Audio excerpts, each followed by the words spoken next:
কোরআনের আইন চালু হয়েছে, আফগানিস্তান বিজয় হয়েছে, আমরা যদি ভয় পাই সারা জীবন কাফের বেঈমান আমাদেরকে পারাবে, কথা ঠিক কিনা বলেন? এখন একটাই স্লোগান থাকবে, এই জমিন আল্লাহর জমিন, আল্লাহর জমিনে আল্লাহর কোরআনের আইন চলবে, কোনো মানুষের বানানো আইন চলবে না, কথা ঠিক কিনা বলেন? মারহাবা কোন, আরো জোরে বলেন মারহাবা। এই জন্য রসুল বইলা গেছেন, আমি থাকবো না, কয়টা জিনিস রেখে গেলেন?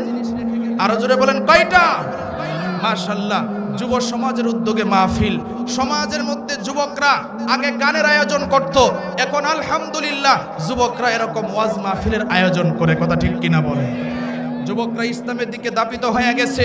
আমাদের যেই যুবকরা সাহসী ভূমিকা পালন করেছে, আলহামদুলিল্লাহ সবগুলো আলেম বক্ত, ইসলাম বক্ত, ইসলাম লালন করে, ইসলামের দিকে বাঁকা নজরে তাকাইলে তোমার চোখ থাকবে না, কথা ঠিক কিনা বলে? আল্লাহ কবুল করুক, বলেন আমিন।